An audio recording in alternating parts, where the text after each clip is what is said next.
thank you very much for including this paper in this fantastic conference. I very much look forward to today and tomorrow. Let me jump right in. The paper is called Lost in Information, National Implementation of Global Tax Agreements, and it's joint work with Annette Altstadtsäter, Elisa Kasi, and Barbara Stage, all of whom many of you know. We start from the observation that individual tax evasion builds on these complex legal structures, sometimes involving shell companies that own shell companies and so forth, that are set up in offshore jurisdictions and that move outside of the reach of national tax administrations. Right? So it's despite all of the last 20, 30 years of globalization, the reach of national tax authorities mostly stops at national borders, and that has led to this 1 or 2 decades of multilateral agreements that Gabriel was already hinting at, country-by-country reporting, Pillar 1, Pillar 2, the Digital Platform Information Initiative, Crypto Asset Reporting Framework, and of course the Common Reporting Standard. And that is the key policy that our paper is going to look at. So we want to analyze the OECD's Common Reporting Standard on financial assets. We're going to have a lot of presentations on it, so let me quickly summarize what the Common Reporting Standard does. It automatically exchanges information on financial assets, so it's a multilateral standard. Everyone has agreed on collecting the same kind of information. If I open a bank account in the Cayman Islands, by the end of the year, my German tax authority knows about it, ideally, right? The bank in the Cayman Islands has to report the beneficial owner of this bank account, so it is on them to track that this account is actually belonging to me if they want to accept this deposit. Again, ideally, right? And that provides a homogeneous legal framework, right? So it's supposed to kind of create a reporting standard that everyone agrees to adhere to, which means that the information will be usable by other countries and we are not going to run into the same sort of hybrid mismatch issues that we have in the corporate tax sphere. Now, okay, there we are. Now, what has the initial literature of the CRS found out? When we started to evaluate the Common Reporting Standard, the initial assessments were somewhat mixed. We found, using the identification strategies that Gabriel and Nils Johannessen had pioneered 10 years ago, usually pretty strong CRS reactions, but there's also work that's showing that money moves into assets that are not reportable, right? Or you can move into citizenship by investment programs to get around it. Or you can simply shift to non-complying jurisdictions because the net is not yet perfect. So the initial mixed assessment also showed a bunch of loopholes. My reading of the literature is that the more recent evidence that is using direct CRS data is becoming more and more positive. We'll see some of the presentations during the conference, so I'll leave that to the authors to discuss, but it seems that matching rates and reporting rates are really high. If you ask Boas at R26, maybe even too high. So the picture is becoming more and more positive. At the same time, tax havens haven't disappeared, right? So the estimates of offshore wealth that we have are stable. So something else is going on. It's not like we've simply taken tax havens off the map. And that's where our paper comes in. So we want to study the country-level heterogeneity of the CRS introduction causally, and that is a mostly micro approach complementary with a recent macroeconomic estimate evidence that also shows country-level heterogeneity. The paper is built in 2 steps. There we go. So there's 2 parts of this paper. I want you to think about the CRS a little bit bilaterally. Of course, every country that's participating in the CRS is both sending and receiving information, right? It's a multilateral agreement, but think about that in 2 dimensions. We look at it first in at the dimension of the information sending country. Think of a tax haven where you're worried that your tax residents are hiding their assets. That is sending information to a receiving country, such as a large OECD economy that's receiving this information and tries to process it, right? And the paper is indeed built in 2 ways. So we have one analysis that is using Norwegian microdata to keep the receiving country fixed as Norway, a country with relatively good state capacity, a very competent tax authority, right? So we have a high level of receiving country. And then we're going to vary the tax havens to see how much does it matter how the CRS is implemented on the tax haven side and how different does this implementation lead to reactions into Norway. And then in the second part of the paper, we look at the information receiving country. So there we're going to keep the tax haven cloud fixed and we're going to vary characteristics of the tax administration that is getting the data to see if that matters. The hypothesis is straightforward. We think that CRS enforcement can only work, the multilateral CRS can only work if CRS enforcement in the sending haven is good and if the receiving tax authority capacity, willingness, ability, call it whatever you want, is also high. They want and can use the information. Let me start with the first part of the paper, where we look at local enforcement and tax havens. The data source here are individual cross-border bank transfers to Norway from tax havens. So as a German, this is always weird to say, but we have every bank transfer into Norway. So if you ever moved money to Norway, you're in our sample. And we can use that in a DID approach because my co-author Elisa found an amazing quirk in that data, which is the following. You see not only a transfer from a Swiss bank account to a Norwegian bank account. This is something you would also see in macroeconomic data, such as the BIS, the bilateral dimension. But these data, these bank transfer data, and every European country should have it that implemented this anti-money laundering directive, so maybe you can use it in your countries too, has another dimension, which is the owner of that account. So we know that a transfer from Switzerland into Norway came from an account that is owned from the Cayman Islands. That is exactly the deposit shifting account that Gabriel and Nils have determined or found as the pre-CRS tax evasion mode of choice, right? You hide your identity behind a shell company account that's owned from another tax haven. That's exactly the type of account that this data shows. So we call that CRS exposed accounts because they were safe before the CRS. You could not get at this with the Tax and Information Exchange Agreement. But now the Swiss bank should look through it, right? Now the Swiss bank should know the ultimate owner and know that this is a Norwegian taxpayer. So that's our treatment group, the CRS exposed accounts. And then we compare that to a control group, which we call within haven accounts. Those are accounts that are used for multinational trading activities and so forth, which in this case would be a Swiss bank account owned domestically by a Swiss counterparty. That leads to a very simple difference in difference comparison. So the identification is pretty straightforward. We look at a bilateral CRS activation, and because we only have Norwegian data, that is national variation, right? And then we just compare what happens to these CRS exposed accounts compared to the within haven accounts when the CRS becomes effective. Here you see, oops, sorry, too quick. Here you see the simple difference in difference. On the left-hand side, the outcome variable is the probability of a transfer taking place. On the right-hand side, you have the value of the transfers, so the intensive margin. And as you can see in both cases, we have about a 5% increase after the CRS. You have a 5% increase in the probability of transfers after the CRS becomes effective. It's mostly an extensive margin response, meaning many of these accounts have transferred very rarely, if ever, beforehand, and now they start to transfer as the CRS becomes effective. Note, what we are not seeing is a huge spike and immediate repatriation, right? Rather, there seems to be a slow legalization where income streams are legalized that are declared and were maybe secret beforehand, but now you can move the income stream back home because you have declared the account to your tax administration, which is in line with the fact that offshore wealth is not imploding. Here you see that this effect is really driven by our treatment group, so if you're worried about these within haven accounts as a control group, those are the within haven accounts, that's the control group. We've done all kinds of tests with different control groups. It's really driven by these CRS exposed accounts. When we look at differentiations between different tax havens that are that are sending this information, we hand-coded 2 CRS rounds of the peer review reports. So when the CRS was introduced, the OECD organized country-by-country bilateral peer review reports, where countries would evaluate each other and how well they're implementing the CRS. And the 2 relevant dimensions for us are, was the legal framework in place or needed improvement? These could be things like, for example, a certain creating a certain fund that would not be reportable under the CRS, right? And then, you know, you can kind of undermine the CRS doing that, but the country that's reviewing you might catch that and say, well, the legal framework is actually not in place.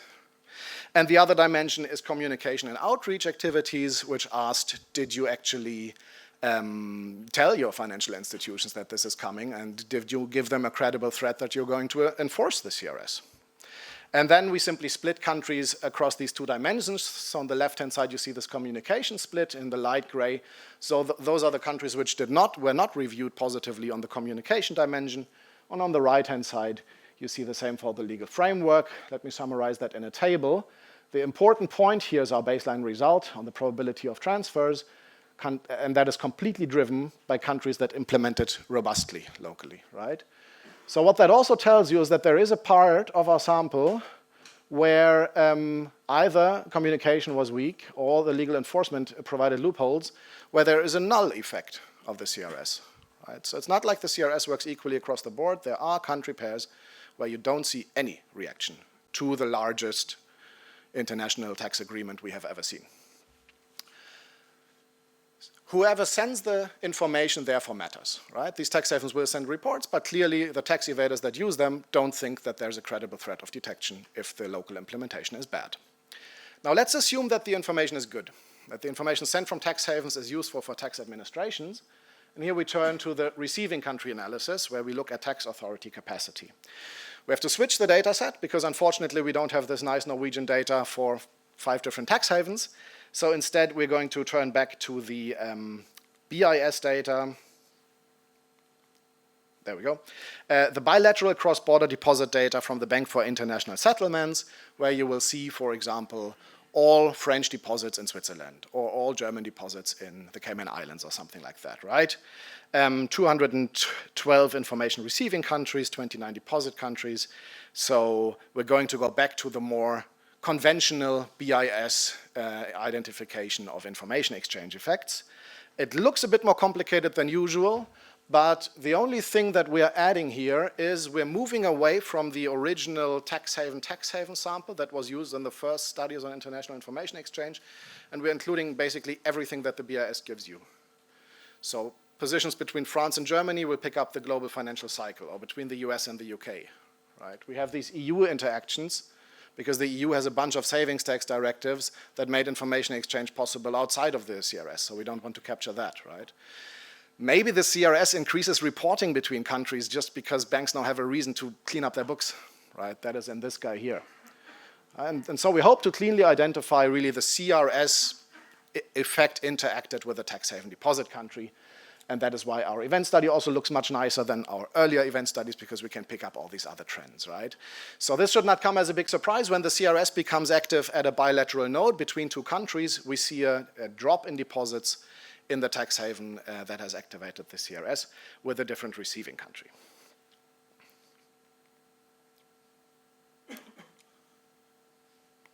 Sorry, I have a bit of a lag. Should I point here? Okay. This effect is hiding substantial country heterogeneity. So I've shown you kind of the average CRS effect, which is this one here. But then, of course, there are many different receiving countries, right? Germany is receiving information, France is receiving information. And here you see this country heterogeneity plotted. So on the x-axis is the CRS effect. This is the average I just showed you, about a 30% reduction, right? This is the 0. And then so far as I know, but please let me know if I'm wrong, there's only one published study, working paper study, which is Boas et al. 2025, that's using Danish CRS data that we can compare to these kind of global estimates. And we see that, well, okay, Denmark is on the left, so the CRS effect that Denmark triggers is stronger than the average, but it's also not a crazy outlier, right? We think, however, it's important to keep this country heterogeneity in mind as more and more CRS studies are coming out, because of course there's a possibility that the tax administrations that work with us, well, they're relatively good. And so they're they create a relatively high threat of detection for the tax evaders.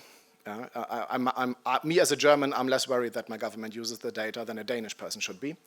And so we should pay attention as these studies come out, where are we in this distribution of CRS effects, because there is country-level heterogeneity.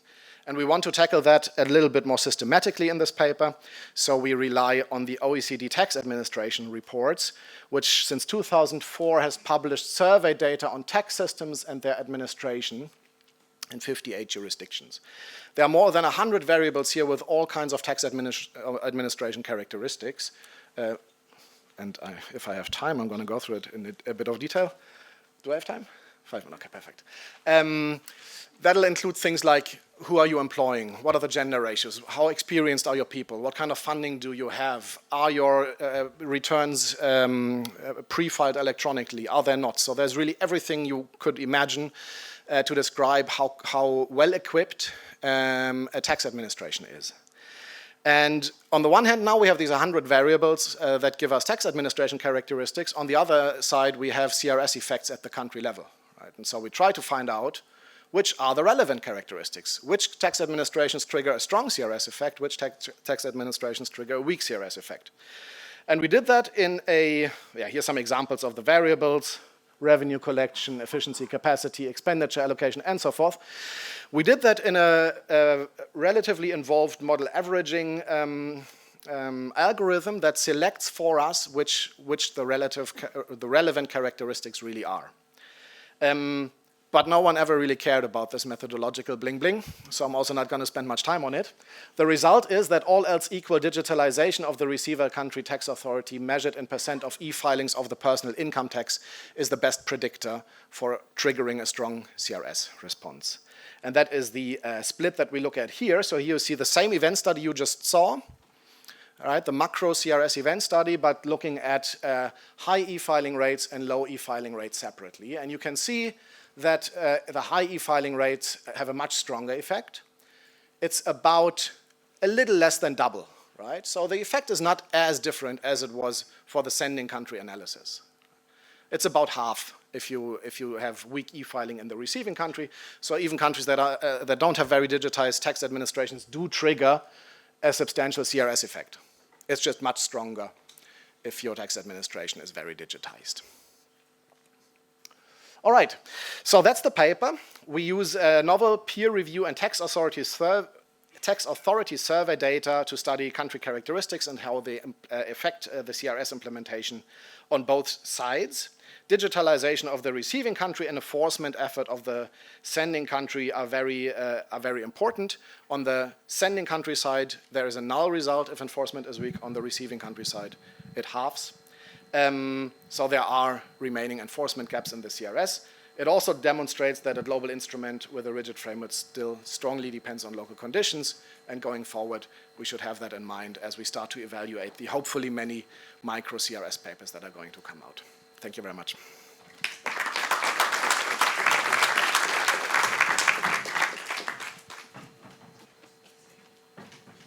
we have time, at least 5 or 6 minutes for questions. So there's a microphone. Please raise your hand, and Jacob will answer.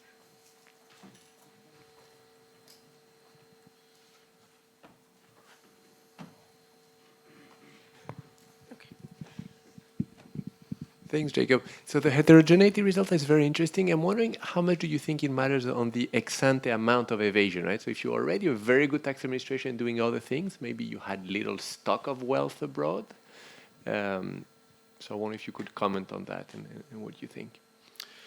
Yeah, so there's definitely an interaction between offshore wealth and tax administration characteristics. The problem is there is also one between wealth and the competence of a tax administration, right? So yes, tax administrations like Denmark will trigger stronger or weaker evasion ex ante, but those are also very rich countries, right? So you have more of an incentive to evade. I would have to speculate which effect dominates. Yeah, I think that's all I can say about that. Hi, Miroslav Pansky here from Charles University and Tax Justice Network. Thanks, great work. I have one question about the mechanism of it. Do you think the taxpayers are aware of the administration capacity to find out?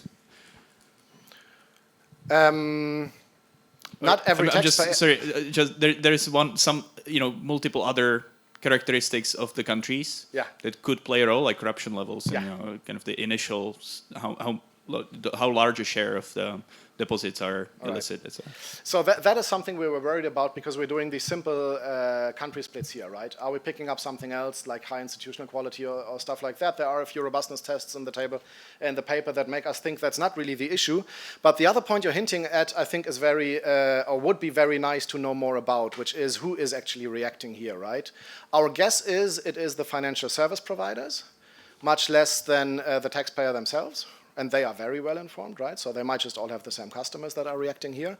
And the only way we could get at it is to compare the CRS wider approach, which kind of puts more reporting requirement on the reporting country, which would have to check even the beneficial owner of the service provider, of the account in the other country. We try to do that with the data that we have available, and we found out that the wider approach is driving this effect, but it's also by far more common, so it's difficult to say much about that. What we would like to have is a network of financial service provider and their tax evaders to test these things directly. But my guess is the threat of detection at clearly the threat of detection is working, otherwise we wouldn't be seeing these kind of reactions. And my guess is it's the financial service provider more than their customers. Hi, Andy Summers from LSE. I think my question was actually largely anticipated by the first one, so this might be just a bit of a reformulation. But if I assume that the behaviours are ultimately driven by the perception of detection rather than the actual capability, and I think possibly tax authorities also differ in their own level of secrecy about their own capabilities.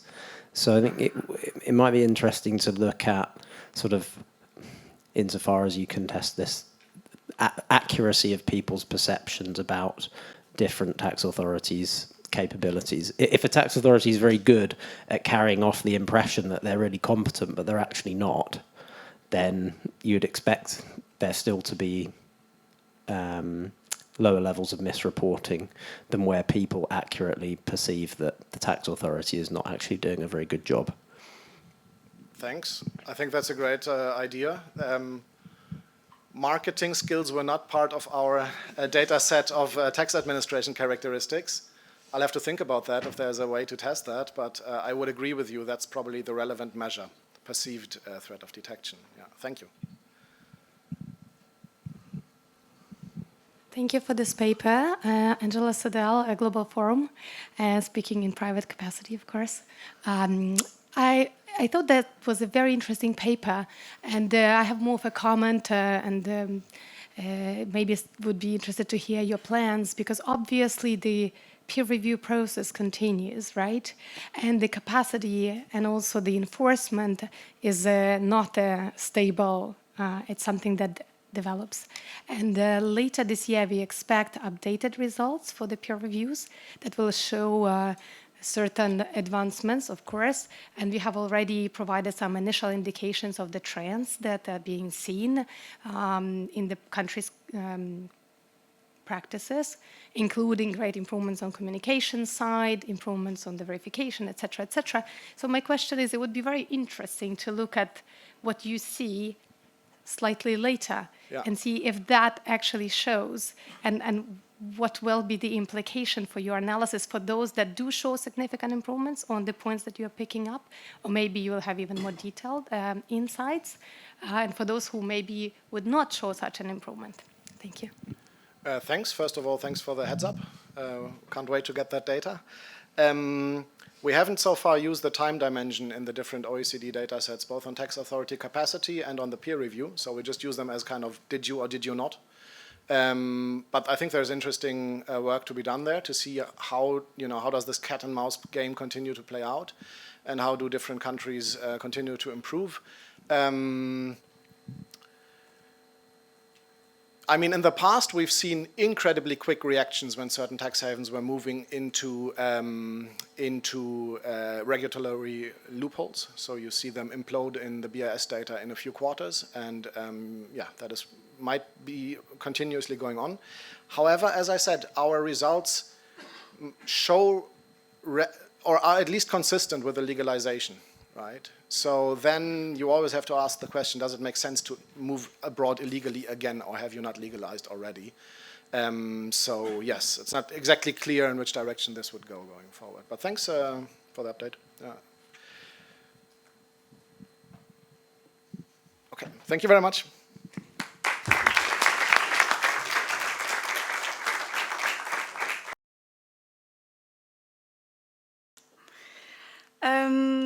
Thank you very much for the invite. So I'm Jeanne Baumard. I'm a postdoctoral researcher at the LSE. And I'm going to present a paper which is joined with Matt Collin, who's a senior researcher at the EU Tax Observatory. And the paper is called When Bankers Become Informants, Behavioral Effects of Automatic Exchange of Information. So I'm very happy to be talking just after Jakob because the starting point of our paper is exactly the same as their paper. So we're going to study the introduction of automatic exchange of information as a large crackdown on offshore tax evasion that happened about 15 years ago. So I'm not going to go through what automatic exchange of information is again. What I do want to say is that the aim of AOI, automatic exchange of information, is to introduce third-party reporting on foreign financial assets. So the aim of AOI is to basically pierce through the bank secrecy that is sometimes surrounding offshore financial wealth. Now, over the last 15 years, there was a radical expansion of this third-party reporting over the world, particularly in the framework of the Common Reporting Standard, so the OECD framework for AOI. And nowadays, more than 120 countries automatically exchange information with each other.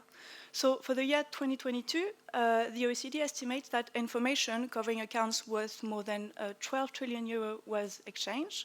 So the AOI in general and the Common Reporting Standard in particular is a very, very powerful tool to gain information about the wealth that is held in tax havens. Because it's a powerful tool, thanks to several studies, we know that the AOI had a significant effect on the wealth that is held in tax havens. So from macroeconomics data, we know that it led to a reduction in bank deposits held in tax havens. From more recent studies using microdata, we also know that it led to some extent to a repatriation of wealth to the countries of origins, but also to an increase in reporting of this offshore wealth that is held abroad. Now, there are still many questions surrounding the effectiveness of AOI in general. We don't know a lot about the optimal rule design of such agreements, and in particular, we don't know whether the current rule design of AOI agreements open the doors to opportunities for taxpayers to develop active strategies to circumvent the new reporting requirements. We also know little about the actual enforcement over AOI. So Jakob paper just before talked about the importance of enforcement and the importance of looking at who is sending the information. We basically rely on these foreign financial institutions sending reliable information, right? So we want to know more about whether or not they're doing a good job at this. In this paper, we tried to take a first step to answer these questions. So this paper uses the data set that was leaked from an offshore bank in the Isle of Man, and we tried to answer 3 questions.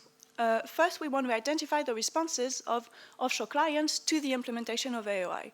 So how did they react, these clients, when they were affected by the implementation of FATCA or of the CRS? Second, we want to identify what is the share of wealth that currently escapes automatic exchange of information reporting due to rule design. For totally legal reasons, what is the share of wealth that is held in tax havens and that is not reported through automatic exchange of information agreements? Third, we also want to estimate the reliability of offshore financial institutions when reporting on their clients. Are they doing a good job at sending reliable and usable information to the tax authorities abroad?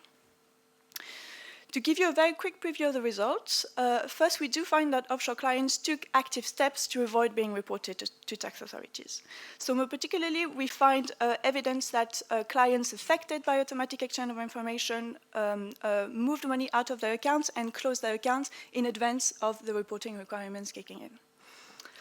We're also finding that actually a large share of assets that are held offshore are not directly covered by automatic exchange of information. What do we mean by that? Well, we are finding that the bank itself, the bank we study, is not in charge of reporting for about 80% of the assets that are held by residents from automatic exchange of information participating countries. Instead, the reporting falls on other entities with weaker incentives to comply sometimes.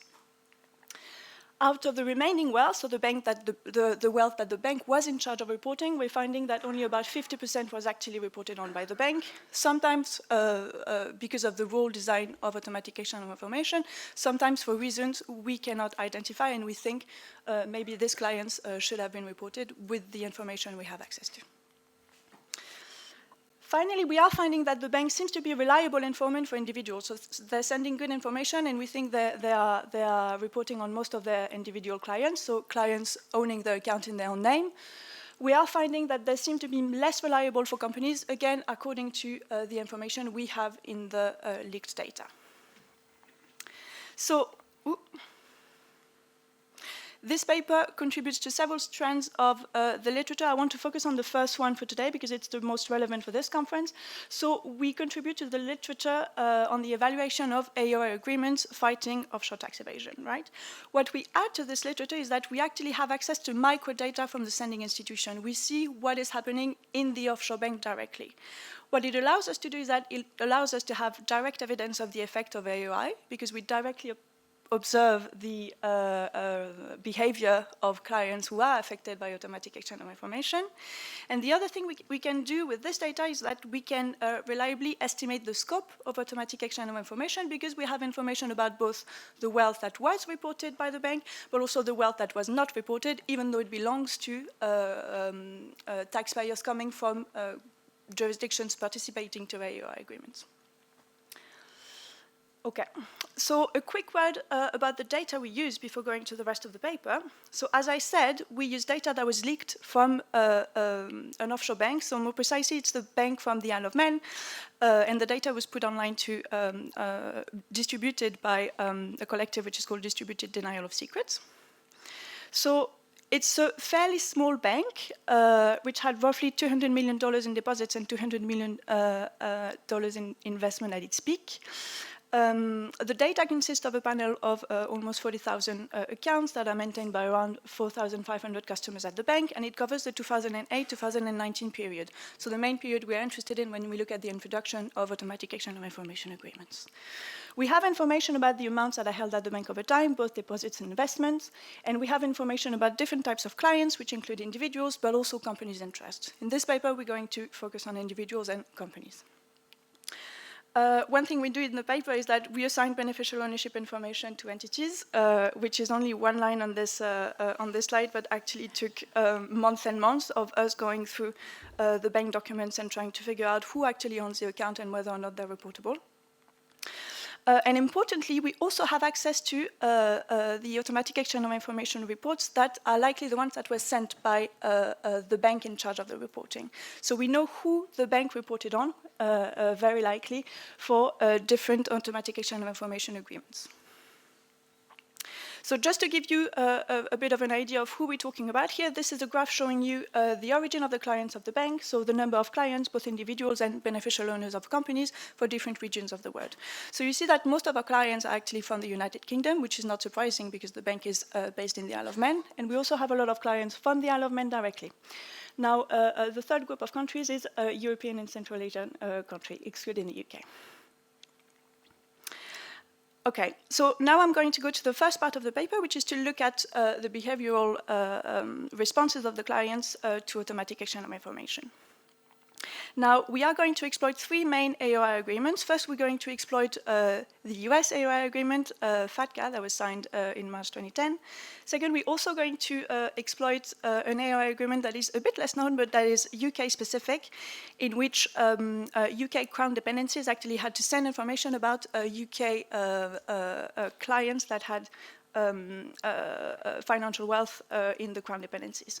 And it was reciprocal, so the UK had to send information as well. So this is a very relevant one for our data because we have a lot of UK clients, right? Third, we're also going to study the implementation of the Common Reporting Standard. So we exploit the three main automatic exchange of information agreements. Now, our identification strategy, we are going to use a stacked difference in differences setting, which is a difference in differences in which the treatment groups are individuals or beneficial owners from CRS participating countries, and we're going to compare them to individuals or beneficial owners that are not yet participating or never participating to automatic exchange of information agreements countries. It shouldn't be CRS here, sorry, it's automatic exchange of information agreements in general. So we are going to create one data set for each AOI event, so FATCA, the UK FATCA, and then the CRS, and we're basically going to stack that together so that our treatment effect is an average of all these AOI agreements. So we are using a very simple difference in differences specification where we look at the probability that an account is open or the net worth of the client to look at account closures and then account drainings. We are including client event fixed effect and quarter event fixed effect. And what we're interested in this beta coefficient, which is going to capture the effect of automatic exchange of information agreements on the probability an account is open or the net worth of affected client. Last thing before going to the results, one bit of a tricky question when we study AOI agreements is to settle on which event we should study. Because AOI agreements in general happen in several ways. First, usually the policy is announced, then it is signed, then in the case of the CRS, it is translated into national law, and then you have this reporting cutoff date at which if you have an account in a foreign bank at this date, you are going to be reported because the bank starts to gather information about its clients, right? So we were not exactly sure which event to study at the beginning. So we decided to have no prior as to when offshore users should react to automatic exchange of information agreements. And so we're going to focus on the two most salient events, which are first the announcement of the policy, when clients know they are going to be affected by AOI, and then the reporting cutoff date, which is the date at which if you have an account, then you are going to be reported, and so you should react before. So we are going to study separately individuals and companies, because you're going to see that they do not react in the same way. And this is a graph of the different diff I showed you before, showing you the effect of AOI on the probability that an account is open. So on the left for individuals, you see that the announcement of AOI has no effect on the probability that an account maintained by an individual is actually open at the bank, right? But for companies, this is not the same story. For companies, you see that when the policy is announced, company owners actually react very quickly and they close their accounts if they're going to be affected by automatic exchange of information.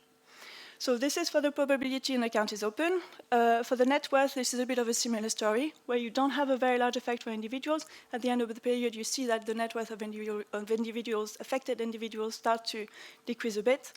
But for companies, it's a direct effect. It's a fairly strong effect as well. So this is for the announcement date. Now, when we look at the account reporting date, which is later than the announcement date, here our reference period is a bit earlier because we want to give a bit of time for clients to react. You see that individuals, they do react around the account reporting date, right? They start to close their account before the account reporting period begins. Companies, they react again as well, but in a bit of a lesser extent than individuals. This is for probability an account is open. For the net worth, again, this is the same story. The net worth of individuals strongly decreases around the account reporting dates, and you have not a lot of effect for companies.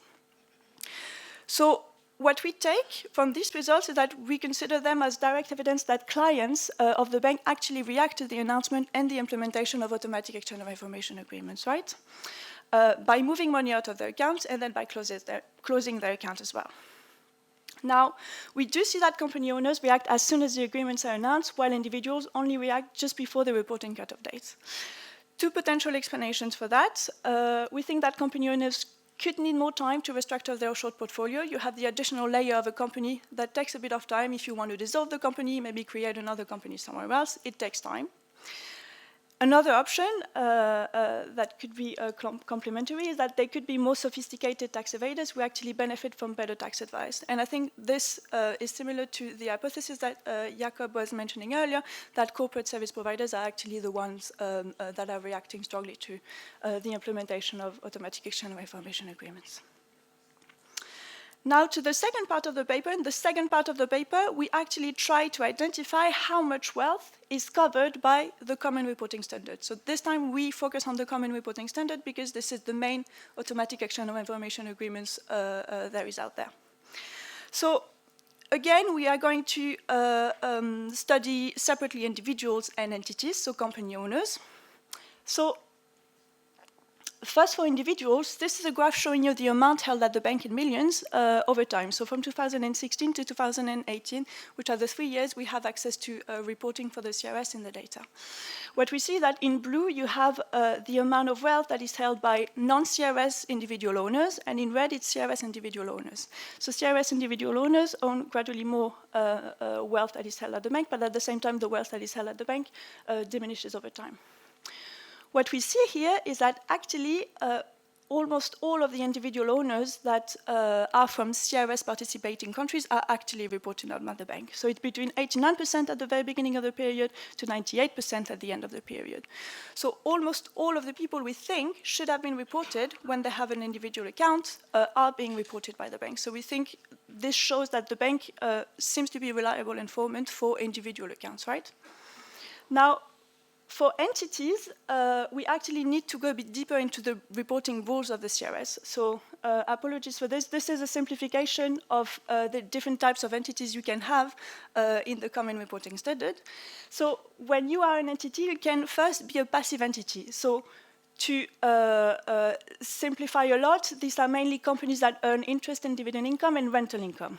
And so in this case, if you are the owner of this passive entity and you are from a CRS participating countries, then a report about your identity and your account is going to be sent to your country of origin. So if I'm a French taxpayer, I have a passive entity in Luxembourg, then France is going to receive a report about my account by this entity in Luxembourg.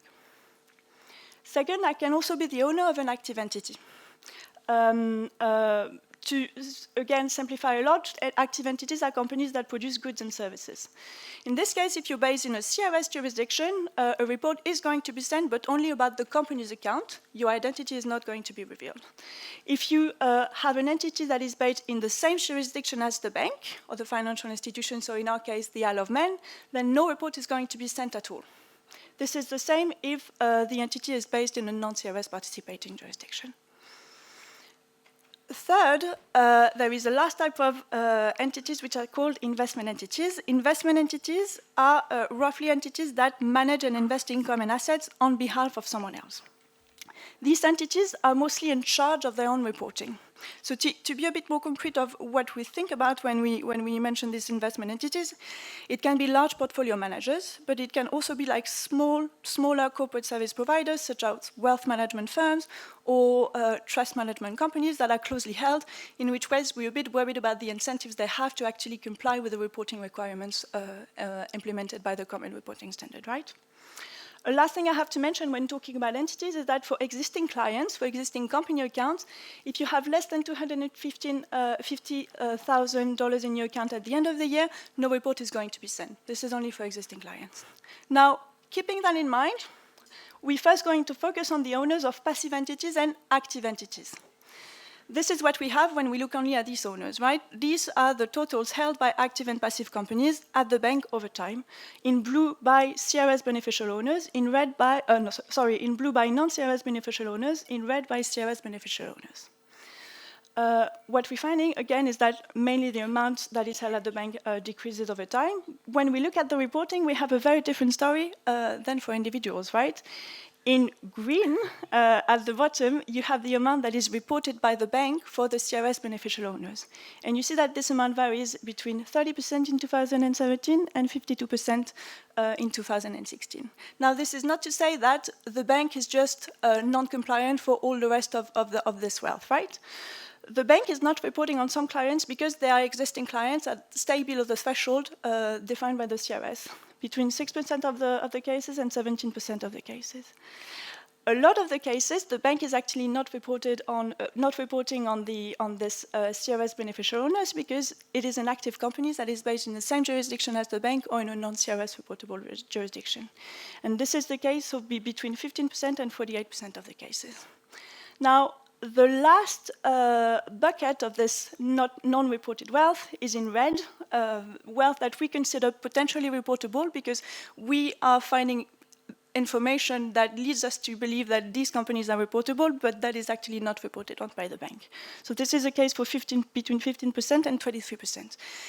Either we do not have access to information that the bank have access to, and that they decided that these people were not reportable, or it's a mistake, or they're not non-compliant. We cannot say more than that. We can say that with the information we have access to, we think these people should be reported on.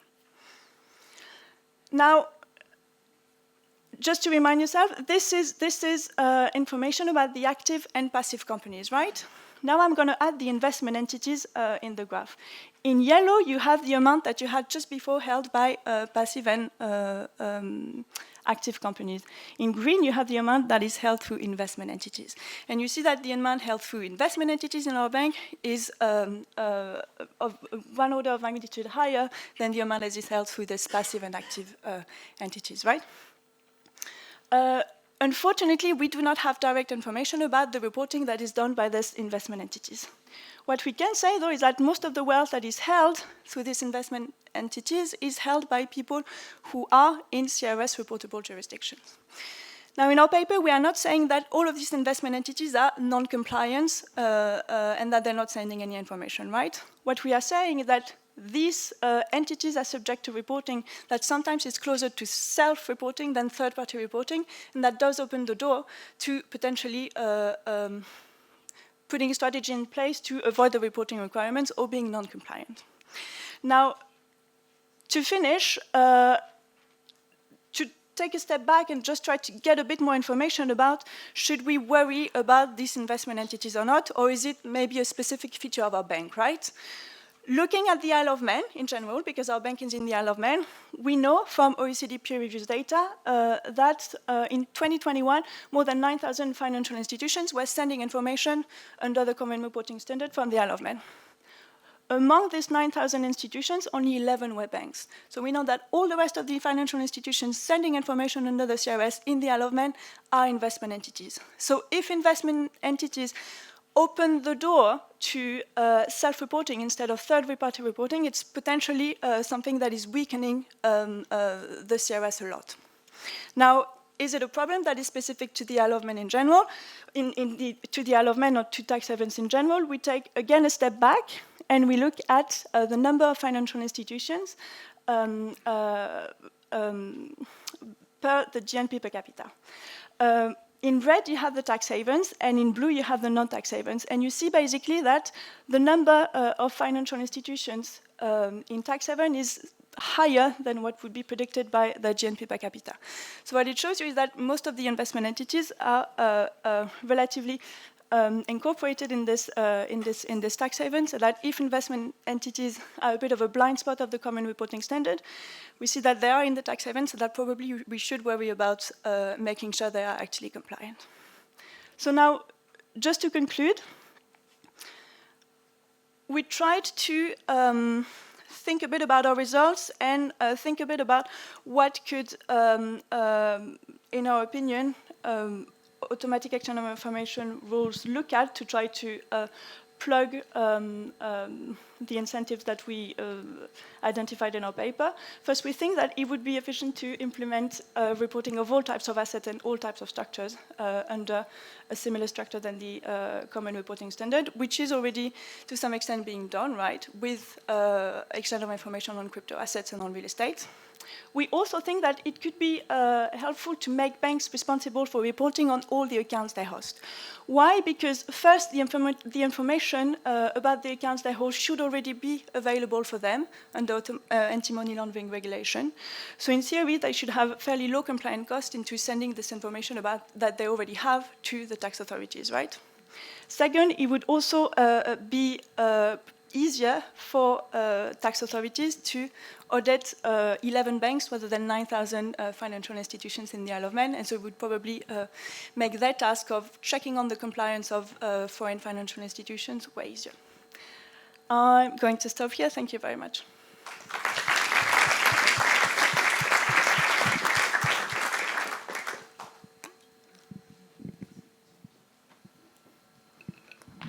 Hi, I'm Carol. I found the paper very interesting, especially the distinction you find, the heterogeneity you find between companies and individuals. And I had a question regarding the group of potentially reported, because I think that's the most interesting group if you want to understand whether banks are doing their job or not. And I wonder whether if you guys look into the beneficial ownership characteristics of those companies. Like, are these people that are behind these companies like very powerful people? Are in the politically exposed people list, open sanctions data set, the kind of... Thank you very much. That's a very good question. So we haven't looked directly yet at the characteristics of the people who are being reported. In another paper, so Matt Collin, my co-author, looked at the characteristics of the clients of the bank in general, and he does find that the bank hosts, for example, a fairly high number of politically exposed persons. So you do have a lot of these people being clients of the bank, but we haven't looked at their differential probability of reporting under the CRS yet. That's a good point. Hello, super cool paper. Thank you for presenting it. I think one of the big points when using leaks data is the question of how do we understand how representative this data is, and obviously that question applies for the bank among other banks or financial institutions. But how should You're being censored. how much the leaks are representative of the Isle of Man bank's activities? A very good question again. So we have a graph trying to talk to that in the paper, because that's a question we tried to look into, right? It seems to be fairly representative of what an average bank in the Isle of Man is. So you have information about the origin of the clients of banks in the Isle of Man, and so when we compare these data to our data, we find very similar percentages. No, but I mean, like the 4,500 entities that are represented. Does that bank specifically? That's the source of that's the origin of the leaks. Do they only serve 4,500 clients? So they serve over a period 4,500 clients. So it is a fairly small bank. What we are finding is that the distribution of clients, of origin of clients, is very similar to the rest of the Isle of Man. So the second thing is that, as I showed before, you do have a fairly low number of banks in the Isle of Man, right? So if we look at one out of the 11 banks in 2021 that you had in the Isle of Man, it's already giving us a pretty good information about what is happening there. The third thing I want to say about that is that it is a small bank, but we also have quite a high variety of clients. So again, this is a paper of Matt that he wrote before about who are the clients of the bank. You have a lot of variety, and like you have PEPs, you also have smaller value accounts, you have trust, you have companies, you have individuals, and so we're able to observe the reactions of a large spectrum of clients, and that's why we think it is interesting to look at this bank, even though it is a relatively smaller bank. Yeah, thank you for the presentation. Sarah Godard from the EU Tax Observatory. I'm just curious about these financial institutions, like the 9,000. What's their purpose? Like, why do they exist? And is there, no, I mean, compared to banks, what is their official purpose? Do you know something about it? And is it easy to set them up? Like, could a rich person just create their own financial institution, or is it somewhere in between? Yeah, thank you. So, okay, we haven't looked at what these 9,000 financial institutions in the Isle of Man are. You do, it is something on the list. You do have some information about the financial institutions in general in the Isle of Man and their characteristics that we want to look at. In theory, these investment entities they could be very different, right? That's what I was saying before. So you could have, okay, the kind of large portfolio managers, in which case you're not really worried about the incentives to comply, I think, because they're large financial institutions, and they're likely going to do the reporting under the CRS as they should do their reporting. But you also have smaller corporate service providers, and in this case, we do think that they are fairly easy to set up if you really want to make sure you are not going to be reported on. So it could be like wealth management firms, smaller one, or trust management companies. So you can, if you really want to put efforts into avoiding the reporting requirements, it would be a way to flow under the radar. Thanks a lot for a great presentation and great paper. I had a question about active companies. So how should we think of those? Should we think that they cannot be used for hiding assets, and it's legitimate that they are outside of the scope of the CRS? Or could there be a behavioral response there where people try to have their company classified as an active company, like, let's say, management advice or some type of service that you provide from your company in the Isle of Man? So I spent the last 2 months looking again at bank files, trying to understand whether all the companies we have in our data should be active or passive, because this is exactly the question we are trying to answer now. We want to see if this distinction in the reporting of passive and active entities opens the door to clients trying to pass their companies as active, even though we think it probably should be passive. So I do not have the information right now.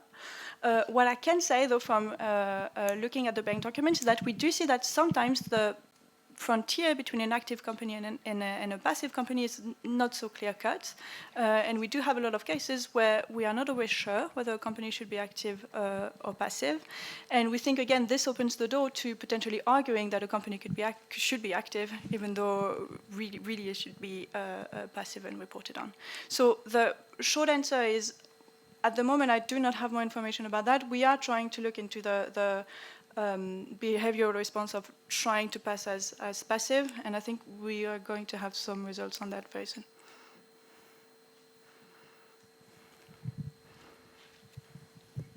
Good morning, Sandra Martin from the EBRD. I mean, really nice to hear about the paper, because you announced a bit last year when I was in Bergen at the conference, so really great. I guess that I have two questions on one of the way outs that you have proposed on the investment entities. I agree that there are a concern. How to oversee those? In particular, to the best of my knowledge, in fact, the phenomenon of the Channel Islands, that the banks themselves have kindly asked all the entities that have self-reported passive NFEs to correct their self-classification as being investment entities / financial institutions, and therefore shift to self-reporting. And I think it's been interesting to study this shift and what are the role of the tax authorities. Are they really implementing or not?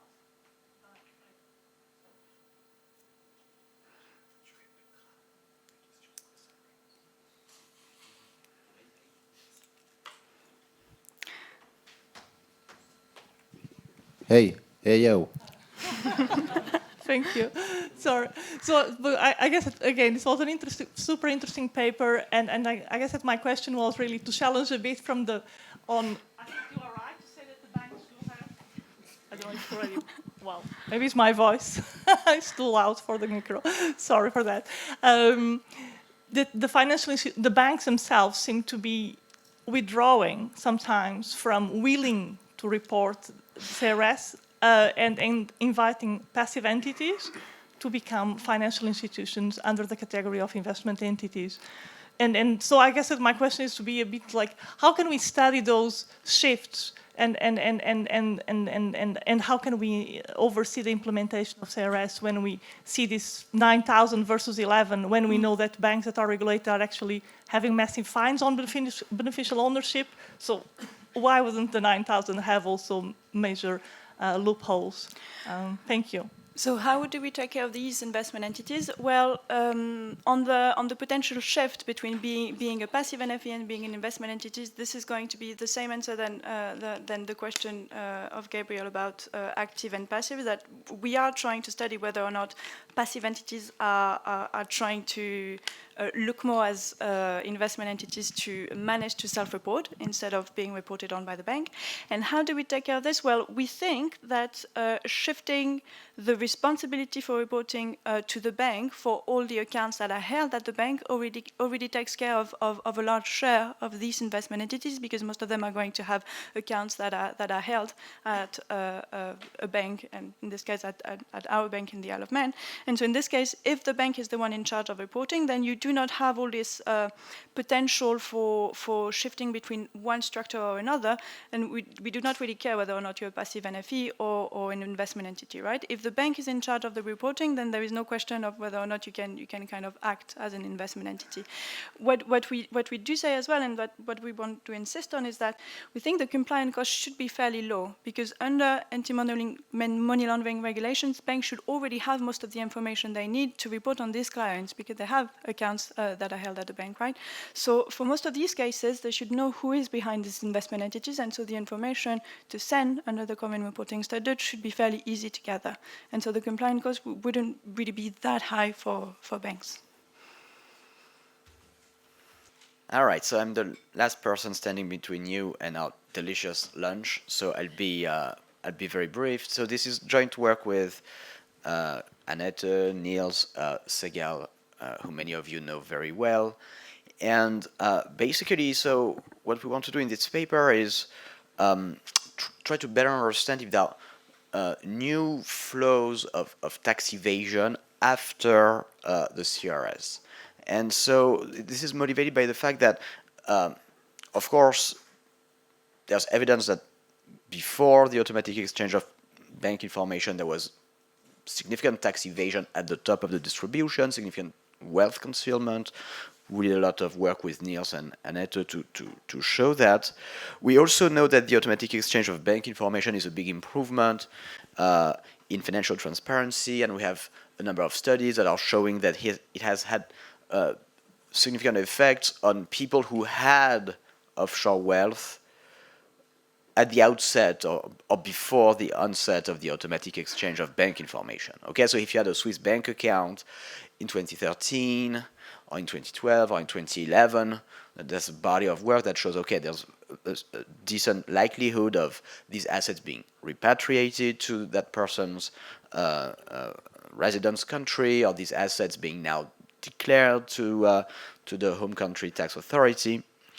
But we also know that there are some, and we've heard some evidence of that already this morning, that there are some loopholes in the CRS. And so one question is, what about the new generations? You know, are they exploiting those loopholes? Are they still sending money to offshore tax havens, perhaps in ways that allow to evade the reporting, the CRS reporting, being caught in the nets of the CRS, perhaps because the accounts are owned by active companies or what have you. So that's what we're interested in, and that's important because it's essential if we want to think about the long-run effects of the CRS, right? So maybe it has been very powerful at kind of forcing old tax evaders to come clean, but if you have big outflows today, then the long-run effects of that policy might not be as positive as we believe. And so the way we're going to try to study that question is, again, in Norway, and we love Norway, but one of the reasons why we particularly love Norway is because there's really good bank transfer data, where the authorities in Norway collect administrative microdata on all the cross-border transfers that are made in and out of Norway, and this data can be linked to administrative data on income, the income of the corresponding people, their wealth, because Norway has a wealth tax, their tax payments, income tax, wealth tax payments. And these data have been collected for quite a long time, since 2006. And so that makes it possible to study patterns in bank transfers, in particular in outflows, people sending money out of Norway, before versus after the automatic exchange of bank information. Moreover, it's possible to also in Norway link firms to their owners. Okay, and so in particular, we can look at what happens through holding companies, right? So you always have two types of bank transfers. You have bank transfers that are made directly by people out of their personal bank accounts to some foreign account. And you also have bank transfers that are made by corporations, by Norwegian companies that are owned by Norwegian people. And that might be more conducive of tax evasion, more sophisticated outflows, which we can also try to study in the Norwegian context. So thanks, Norway. So we have a number of main results that I'm going to try to present and summarize. So number one is that we're going to show that that before the automatic exchange of bank information, making a transfer, and in particular a big transfer of money to a tax haven, was a pretty strong signal of, and that's not perhaps terribly surprising, but we can show it with data, a pretty strong signal of doing tax evasion, in the sense that these transfers predict later amnesty participation. So it's not just noise, right? If you see people in the data that make big transfers to the Cayman Islands, there's something a bit fishy going on.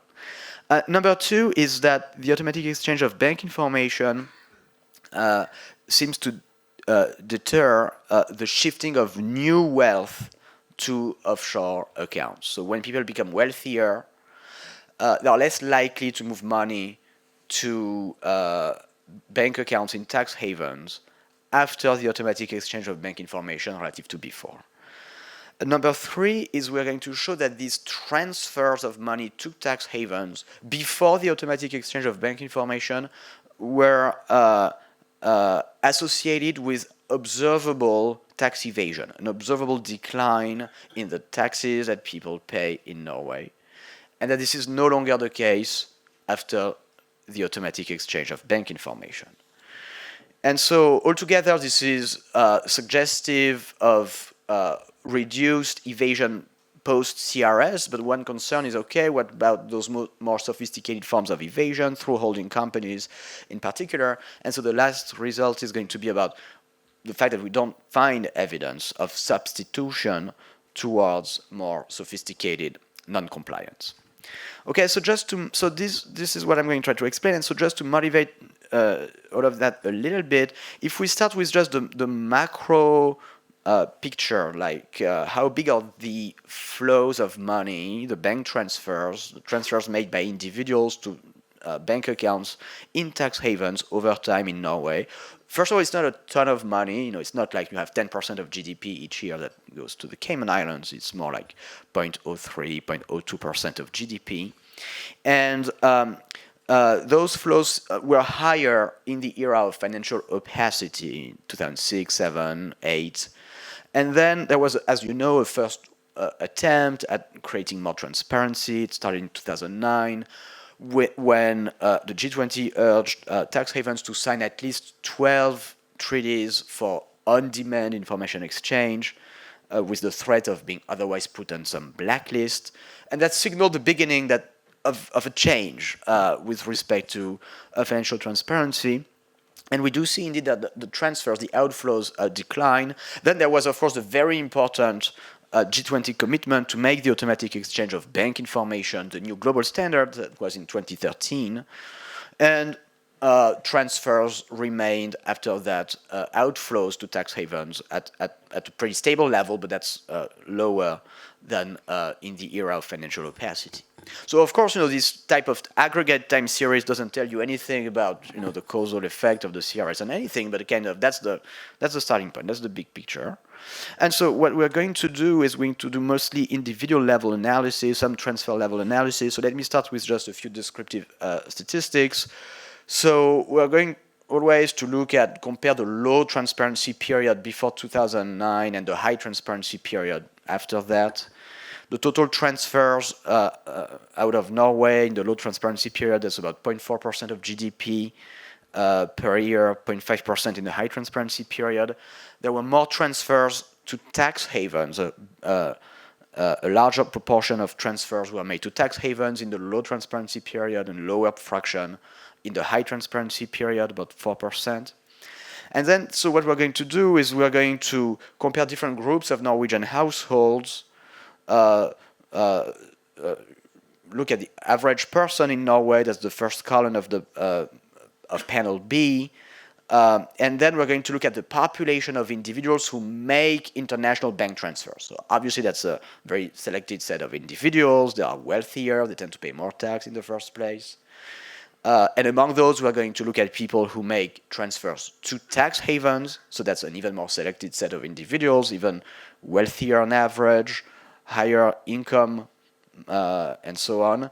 And among those who make big transfers to tax havens, defined as people who transfer more than 100,000 kroner at least once to a tax haven. So those, for instance, for 15% of those roughly are in the top 1% of the wealth distribution, 5% are in the top 0.1% of the wealth distribution.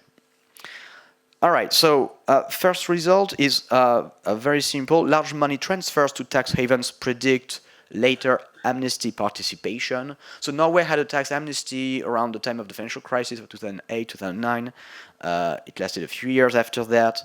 And so what we can do is we look at people whom we observe made a who we observed didn't make a big transfer, didn't make a big transfer to a tax haven before using the amnesty. So our data started in 2006, so we can look at transfers made between 2006 and 2008.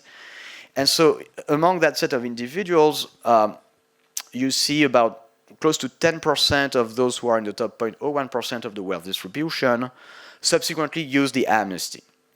Now, if you look at people who made a big transfer in 2006, oh, wow, that's not good.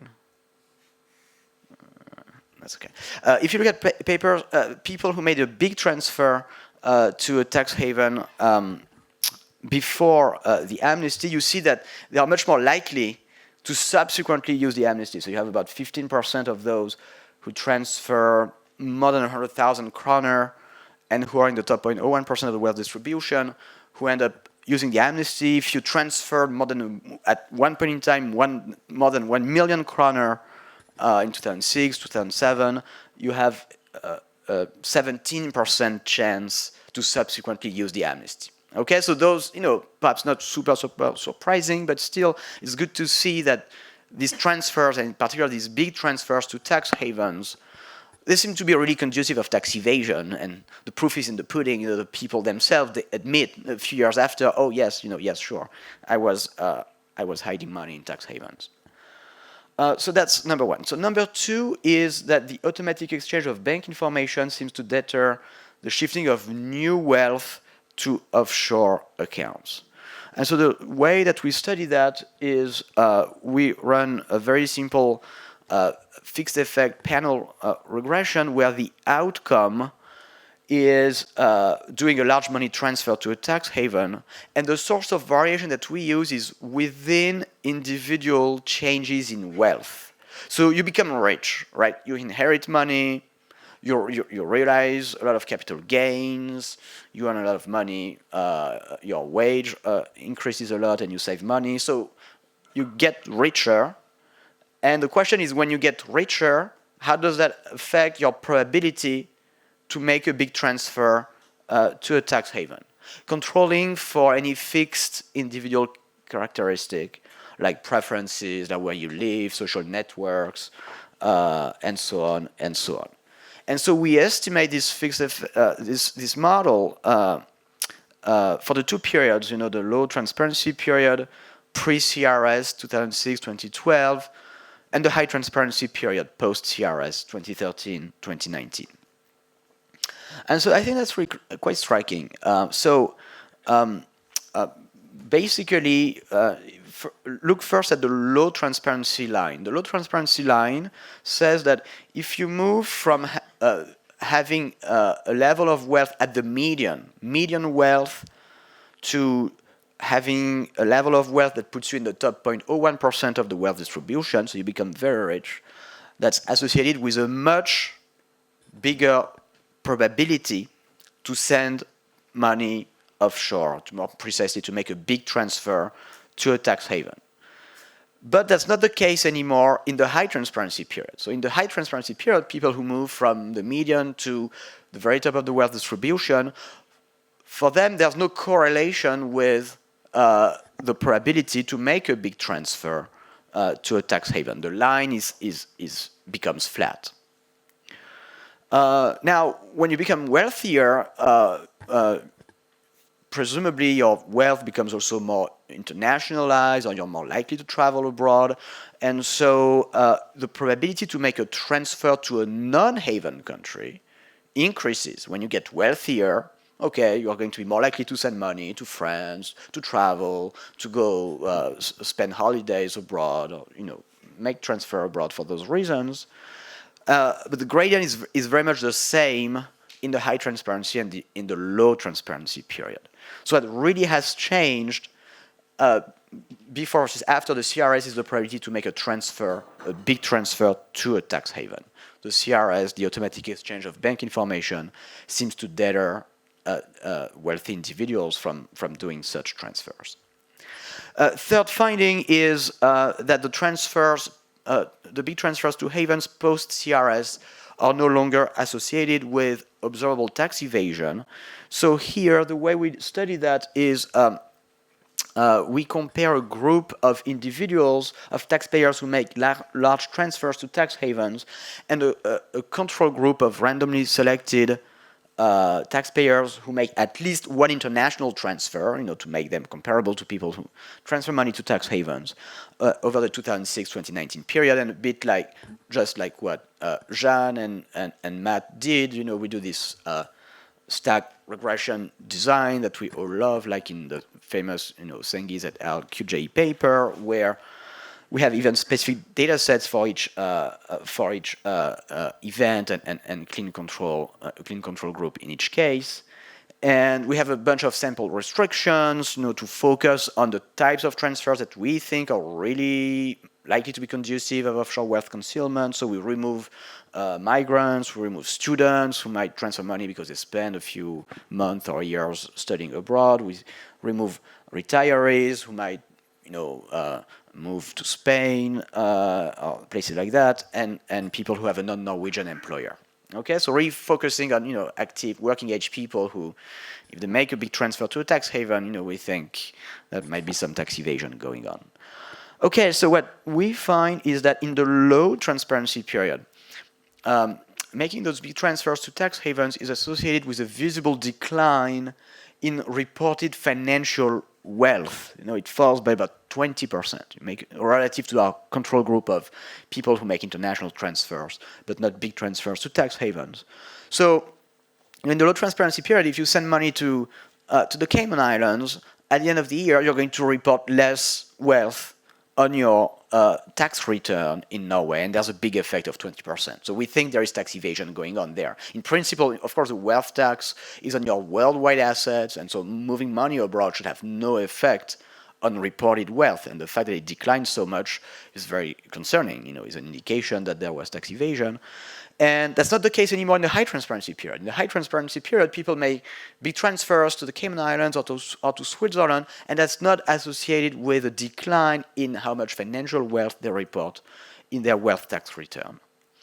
That's the same type of event study graphs, but looking at tax payments. So just like financial wealth falls in the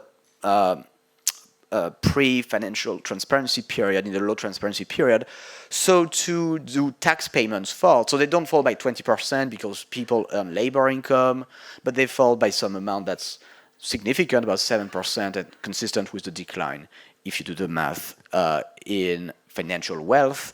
In the high transparency period, you see people making big transfers again to offshore financial centers, to tax havens, but there's no visible decline in their tax payments. You can look at a few kind of placebo tests, transfers, the effect of doing large transfers in tax havens on real capital, housing, no effect.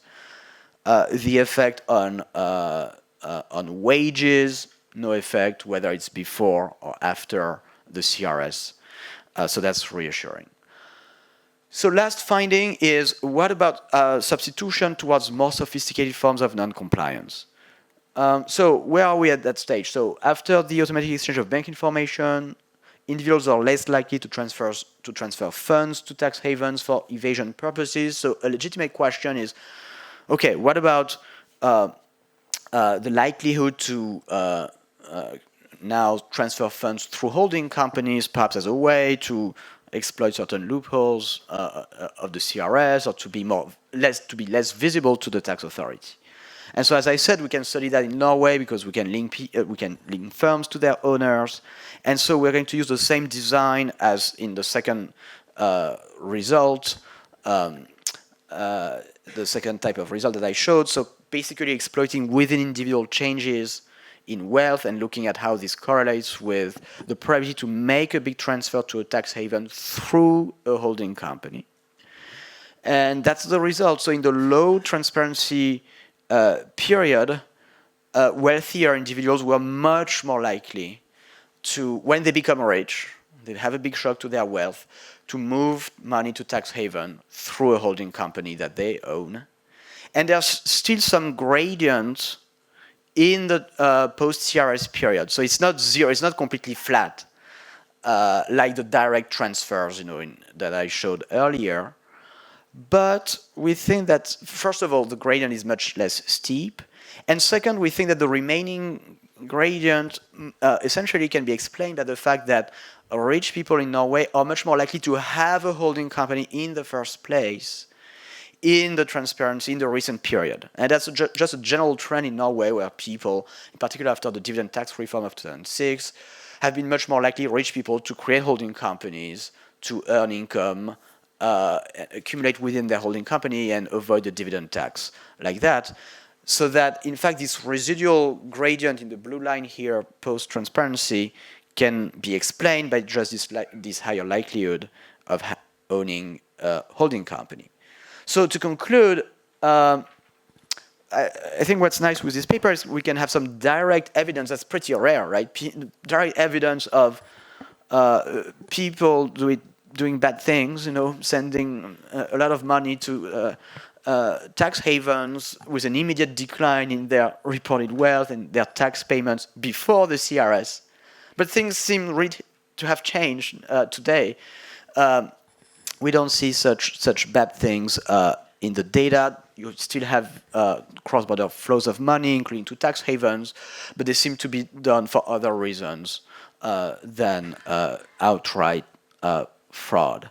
And so altogether, those findings are consistent with the view that there's been a genuine reduction in new offshore tax evasion post-CRS. Thank you so much.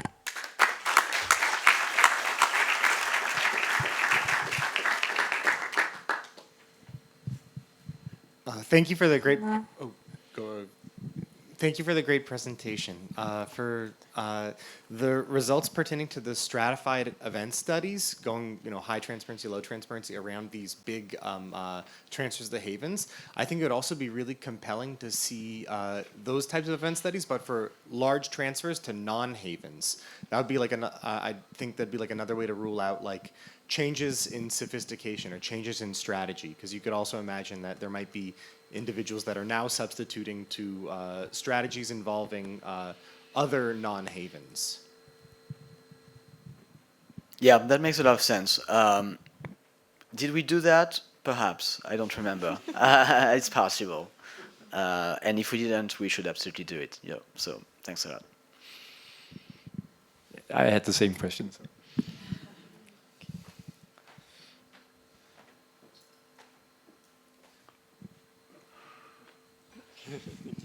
Thanks, Gabriel. Very interesting. Two quick comments. One, so the change in wealth, you categorize events like, big capital gains, inheritance. Presumably that's quite visible to the tax administration that knows you became rich, right? So I'm wondering a little bit how then, sure you do a transfer, but they still know you get a lot of money. This would be a flag and you're on their radar, right? So that's one. The second one was more, semantics, but you mentioned the new generation of tax evaders, and that's not quite what you do, right? You kind of look at the old tax evader and say, do they keep on doing the new tricks? Those are not the youngsters that are going to do crypto evasion and things like that, right? But well, it's whether the new generations do the old trick, right? So I agree. By the way, moving money, wiring money offshore may be one step into putting the money in crypto or in real estate or in other asset classes that are not very well covered by the CRS. And so, yeah, well taken. And on that type of chart, so yeah, we exploit all sorts of changes in wealth, right? So it's not just focusing on inheritance, and we tried to do that, but it was difficult to get very clean results. It's really any variation in wealth that happens within a given individual over time, whatever might be the cause. So sometimes inheritance, sometimes just because people get wealthier because the value of their assets increases. They switch job and now they have a much higher wage and so they save more. So this is really capturing all of that at the same time.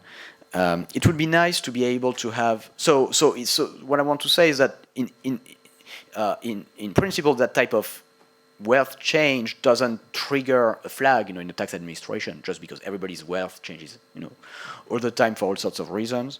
It could be interesting to and we've tried for a long time to do that, to focus on sharper events like inheritance, for instance. And here, your concern would be very valid, but we couldn't get very, very clean results, with that type of event.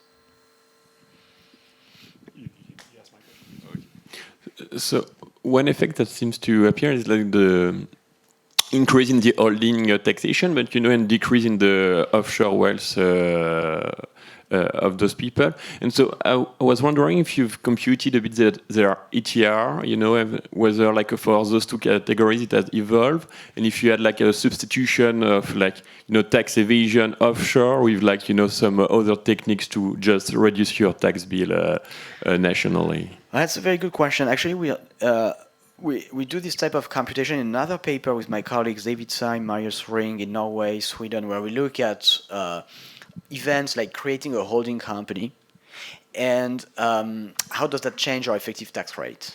That's a very, very interesting outcome. So it reduces your personal tax rate. That's not offset by any increase in corporate tax payments because typically the income earned by the holdings, the dividend income, are free, almost free of corporate income tax.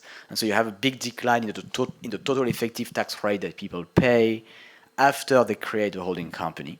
And we could do the same type of graph here where looking at other events like moving money abroad. What here this suggests is that in the pre-CRS period, you would have a big decline in effective rates because people start hiding 20% of their wealth and they pay 7% less in tax. And so if you divide the taxes they pay by their true income that we would need to impute because we don't see it before the CRS, by definition we'll have a pretty large decline in the effective tax rate, but no such decline in the post-CRS period. That's what's really interesting.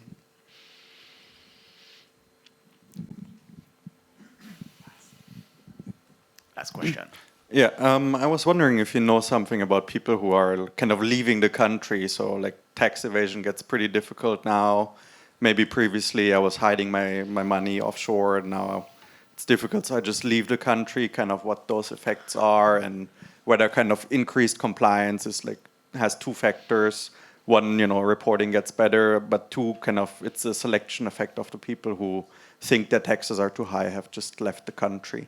Yeah, that makes a lot of sense.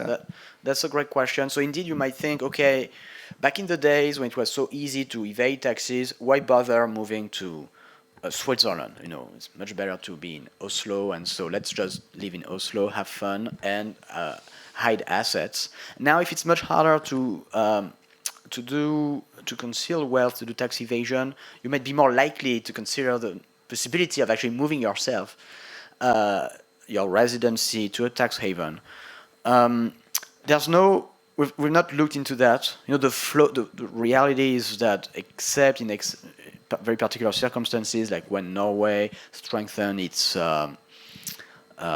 exit tax in 2022, but except in particular exceptional circumstances like that, just the number of wealthy people who move in a given year out of a country, of Scandinavian countries, is just very low. And so that's why the different papers that exist, they look at relatively long periods of time. The best paper on these issues is the work by Camille Lande and his colleagues that have looked not at Norway, but Sweden and Denmark, and exploiting many variations in wealth tax rates, and they found some elasticities, out-migration elasticities, not zero, but quite small. And so our question is, okay, can we redo that post-CRS? And do we see larger elasticities in the transparency period than in the financial opacity period? Very interesting. Let's try to see if we can do it. I agree. It's a very good question. All right, thanks a lot.